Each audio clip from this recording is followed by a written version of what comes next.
Have you been shopping in the store recently and caught yourself wondering why egg prices have increased so significantly and literally been on a roller coaster over the last few years? Well, today's agricultural fact, I'm going to highlight avian influenza and provide a little bit more information. Now, the reason that I'm making this today's agricultural fact of the day, I went and stopped at the grocery store on my way home yesterday, and as I was perusing through the dairy and refrigerated section, I saw a sign on the egg section in that area, and I will put the picture here. But it reads, "Attention customers, the escalation of bird flu outbreaks nationally has caused a significant reduction of egg-laying hens, resulting in widespread supply shortages and record high costs." I've been saying this for a long time now, and I know that not everybody can keep chickens, but if you are also looking at purchasing chicks for this year, be prepared for a little bit of sticker shock. Not that the chicks so much have drastically increased, but the shipping is more expensive. Anyway, back to the egg fact. Since 2022, millions of birds have been culled, which is mass depopulation, because of bird flu infection in the United States. H5N1 infections in mammals have since been reported across the US, Canada, and other parts of the world.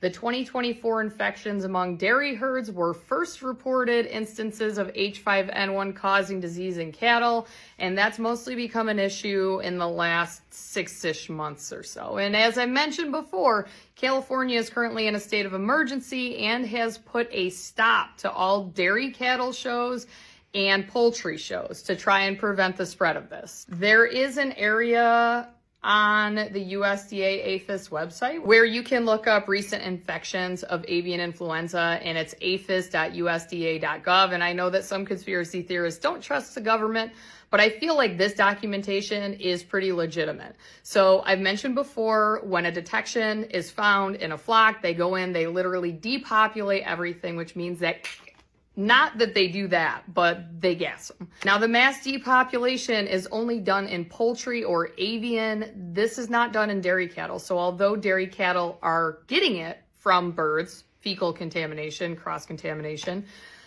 they are only spreading it through raw milk, to my understanding. So that is why they've also put a ban on raw milk sales in the state of California. But if you do drink raw milk, this is something you should be aware of, because the pasteurization process does kill avian influenza. So if you buy your milk from the grocery store and if it's pasteurized, you're good. On this website, it gives a little bit of a breakdown in commercial flocks. So this is not in wild birds. You can also look that up separately. You can find mammal cases, wild mammal cases by state. And actually in New York State, we haven't had any detections of avian influenza in poultry in the last 30 days.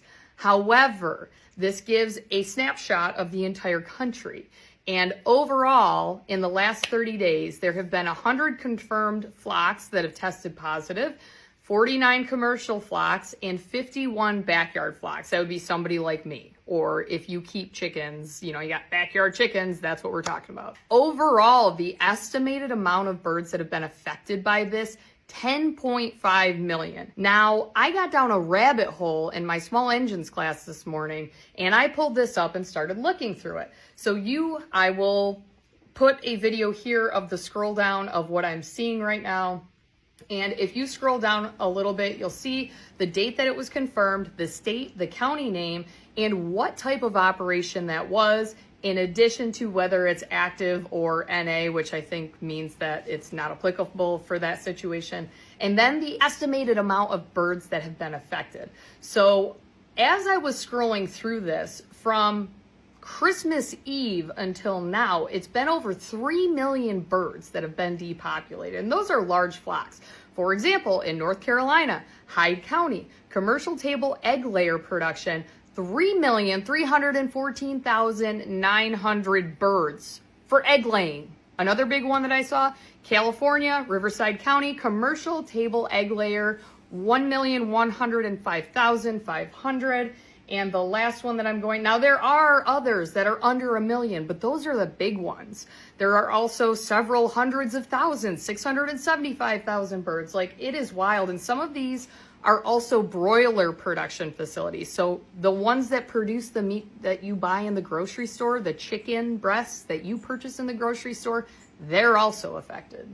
Iowa, Sioux County, commercial table egg layer, 1.5 million birds. So I'm just saying, if you don't have your own egg laying hens yet, you may want to consider it. If you do have that capability, I myself am going to start incubating every single extra egg that I get that doesn't go towards our FFA subscription egg fundraiser. Because at that grocery store I was at, there may have been one variety of eggs per dozen. It was like medium-sized white eggs were under $5 a dozen. So I think I have a market in chicks this year. Anyway, we got enough snow yesterday. The after-school activities were canceled, so we didn't have parliamentary procedure practice yesterday, and I really wanted to have it because we need to practice, but we can't control the weather. Hope you learned something with today's agricultural fact of the day.